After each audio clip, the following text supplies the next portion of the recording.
जिसको न निज जाति तथा निज देश का अभिमान है, वह नर नहीं नर पशु निरा है और मृतक समान है। जननी जन्म भूमिश्च स्वर्गादपि गर्यसे। बहुजन विमर्श चैनल के इस 38वें एपिसोड को देख रहे आप तमाम दर्शक महानुभावों का हार्दिक स्वागत, हार्दिक अभिनंदन। पिछले एपिसोड में मानवर कांसीराम साहब के सेक्रीफाइस का जिक्र हम कर चुके हैं। राष्ट्रपति का पद कोई छोटा पद नहीं होता। देश का सबसे बड़ा पद संवैधानिक प्रधान होता है देश का, साथ ही साथ भारत का फर्स्ट सिटीजन कहा जाता है। और मानवर कांसीराम साहब समाज के हित को देखते हुए अपने इस स्वार्थ को किस तरह तिलांजलि देते हैं। जैसा कि हम बताए कि हमारे इस फैक्ट को यहाँ पर बयां करने के बावजूद कुछ लोग जरूर यह कहेंगे कि अब मेरे मन की उपज है, क्योंकि कांसीराम साहब की औकात उस समय ऐसी नहीं थी।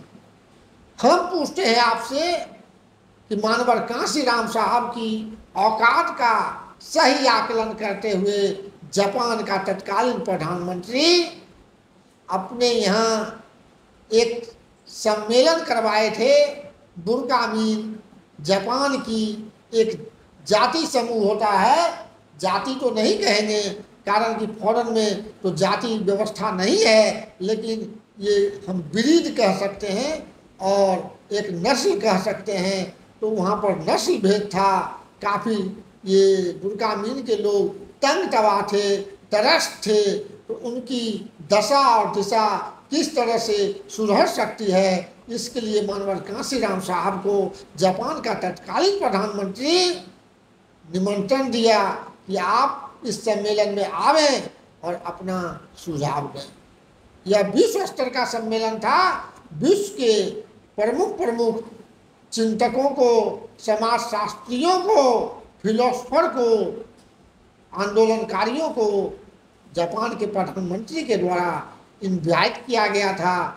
इनविटेशन का मकसद था ये लोग आएंगे, सजेशन देंगे, इनके सजेशन का एनालिसिस करके जो मानने लायक बात होगी उसको मान करके बुर्कामीन की जो समस्या है उसका हमें समाधान करना। अब बताइए, जापान का प्रधानमंत्री जिस व्यक्ति को, जिस महान हस्ती को, जिस इमेज पर्सनालिटी को इतना तवज्जो दे, हम कहेंगे कि उसकी औकात नहीं थी। चांद पर थूकने वाला मानव चांद पर थूक नहीं सकते हो, क्योंकि सारा थूक इस क्रम में तुम्हारे मुंह पर ही पड़ेगा। मानवर कांसीराम साहब तो ऐसे ही जुगदरस्ता नहीं कहा जाता, जुग पुरुष नहीं कहा जाता। मानवर कांसीराम साहब सही मायने में बहुजनों का, बहुजनों के मान सम्मान का, बहुजनों की सत्ता का, बहुजनों की संस्कृति का सर्जनहार थे। जय भीम करना किसने सिखाया? जय भीम करना पूरे भारत में किसने सिखाया? मानवर कांसीराम साहब ने सिखाया। तो हम ज़्यादा अपने आप को, अपने इस फैक्ट जो हम प्रदर्शित कर रहे हैं, आपके समक्ष जो प्रेजेंट कर रहे हैं, उससे विचलित न होते हुए यह बताना चाहेंगे कि मानवर कांसीराम साहब इंदिरा गांधी के प्रस्ताव को ठुकराकर जापान के प्रधानमंत्री के बुलावा पर जापान गए।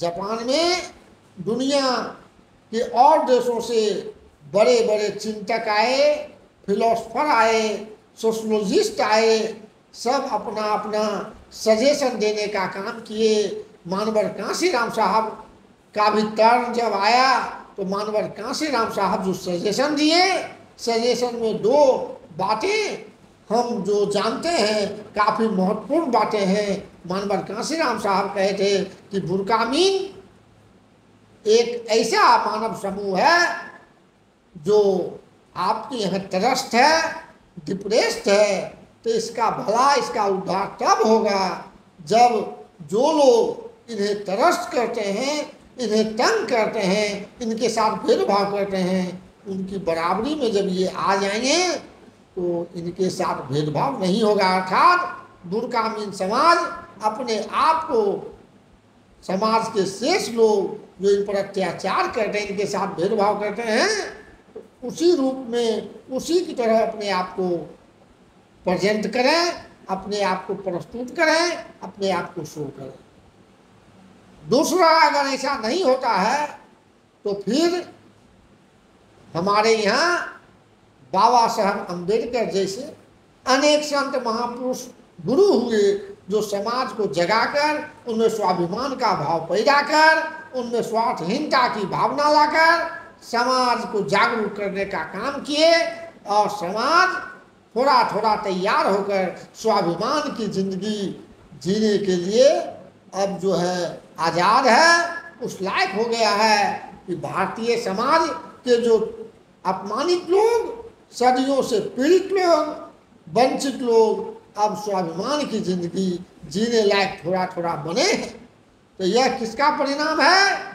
यह सोशल अवेयरनेस का परिणाम। तो आपके यहाँ भी यह कंटिन्यूएशन में चलना चाहिए, अर्थात सामाजिक प्रबोधन की जरूरत है, सोशल अवेयरनेस की जरूरत है, और सोशल अवेयरनेस के लिए ऐसे हजारों स्वार्थहीन, लिप्सा रहित संतों की जरूरत है, सुधारकों की जरूरत है, जो बिना स्वार्थ का समाज को जागरूक करने का काम करे। हमारे यहाँ एक डॉक्टर हेडगेवार हुए, ये मानवर कांशीराम साहब की बात हम बता रहे हैं, जो वहाँ बताए कि एक डॉक्टर हेडगेवार हुए।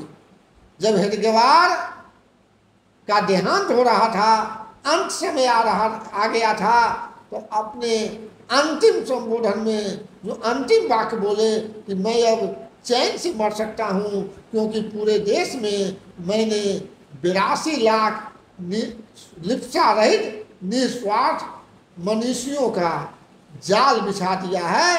अब हमारा जो संगठन है, उसके शाखा को पूरे देश में बढ़ने से कोई रोक नहीं सकता। इसी तरह से बुर्कामीन समाज को भी चाहिए कि अपने समाज से ऐसा संत, ऐसा महापुरुष पैदा करे, या कुदरत के करिश्मा से कोई पैदा हो जाए जो समाज को जागरूक करके, सोशल अवेयरनेस ला करके कंटिन्यूएशन में समाज को जागरूक कर दे, तब जाकर के इसका उद्धार हो। और लोग काफी लंबी चौड़ी बात किए, विभिन्न भाषाओं में बात किए, विद्वतापूर्ण बात किए। मानवर कांशीराम साहब की जो बात थी, कबीर की तरह, संत कबीर की तरह अक्खर पक्खर स्पष्ट बात थी, जो अक्खर पक्खर कहा जाता है, ले लाठी बिच्चे कपार वाली बात होती है, जो तुरंत लोगों को अपील करती है। तो वहाँ के जो प्रधानमंत्री थे, मानवर कांशीराम साहब की बात से काफ़ी प्रभावित हुए और कहे कि कांशीराम जी, अब आप भारत नहीं जाएं, जो यह काम है आपके जैसे ही लोग जापान में रहकर हमारे जो बुर्कामीन भाई हैं, बुर्कामीन कम्युनिटी है, इसकी समस्या का समाधान के लिए कुछ रास्ता तलाश सकता है, आप यहीं रहे। मानवर कांशीराम साहब ने कहा कि हम यहाँ कैसे रहेंगे, भारत में हम एक आंदोलन चला रहे हैं, वह आंदोलन है स्वाभिमान के साथ कैसे जिंदगी बसर किया जाए। इस संबंध में हम स्वाभिमानहीन लोग हो चुके हैं, व्यवस्था के कारण, व्यवस्था से त्रस्त लोग, उनमें स्वाभिमान की भावना जगाने के लिए व्यापक तौर पर जन जागरण का महाअभियान चला रहे हैं। मुझे अपने वतन लौटना बहुत जरूरी है। तो जापान का प्रधानमंत्री ने कहा कि ठीक है, आप यहीं रहकर रिमोट कंट्रोल कीजिए, रिमोट कंट्रोलिंग के माध्यम से आप उस मूवमेंट को चलाइए, और इसमें आपको जितनी जो दौलत चाहिए, जितना रुपया चाहिए, सारा हम आपको मुहैया करवाएंगे। अगर दूसरा कोई होता तो जापानी प्रधानमंत्री के इस प्रस्ताव को हर्षपूर्वक स्वीकार कर लेता, लेकिन मानवर कांशीराम साहब की मिट्टी क्या मिट्टी थी, गजब की मिट्टी थी। किस मिट्टी के बने हुए थे मानवर कांशीराम साहब? ठाई पठाई जवाब दिए कि प्रधानमंत्री जी, आदरणीय प्रधानमंत्री जी, आप धन दौलत की बात करते हैं, अरे आप कोई तोहफा भी देंगे तो कांसीराम उसको स्वीकार नहीं करेगा, क्योंकि कांसीराम जिन लोगों के लिए यह मूवमेंट चला रहा है उन्हीं के हर तरह का सहयोग प्राप्त कर यह आंदोलन चलाएगा। जापान का प्रधानमंत्री मानवर कांसीराम साहब की इस उदात्त और पवित्र भावना से इतना प्रसन्न हुए कि मानवर कांसीराम साहब की स्वार्थहीनता, सेल्फलेसनेस को देखते हुए मानवर कांसीराम साहब को विशेष सम्मान दिए और अपने साथ मानवर कांसीराम साहब को खाना भी खिलाए।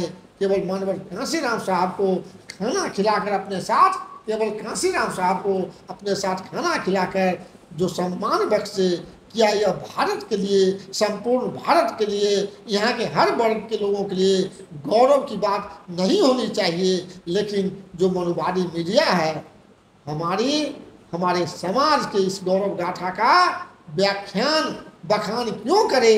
कभी नहीं करेगा। इसलिए मानवर कांसीराम साहब स्वार्थहीन रहकर जिस तरह से मूवमेंट को चलाए, उस मूवमेंट को चला करके ही हम अपने भाइयों की तकदीर को, उनकी तस्वीर को बदल सकते हैं। दूसरा कोई उपाय नहीं है। आगे मानवर कांसीराम साहब भारत में आकर फिर इस सामाजिक और अर्ध राजनीतिक आंदोलन को कैसे आगे बढ़ाए, इसकी चर्चा अगले एपिसोड में। आप अभी तक हमारे चैनल के साथ तन मन से मनोयोग पूर्वक जुड़े हुए हैं, हमारा सहयोग कर रहे हैं, इसके लिए आपको बहुत बहुत आभार, बहुत बहुत शुक्रिया। और हम भरोसा दिलाते हैं कि अगला एपिसोड यानी एपिसोड नंबर 39 इसी तरह का सार्थक सारगर्भित तथ्यों पर आधारित होगा। तब तक के लिए हमें इजाज़त दीजिए। नमो बुद्धाय, जय भीम, नमस्कार, गुड बाय, सत श्री अकाल, जय जोहार।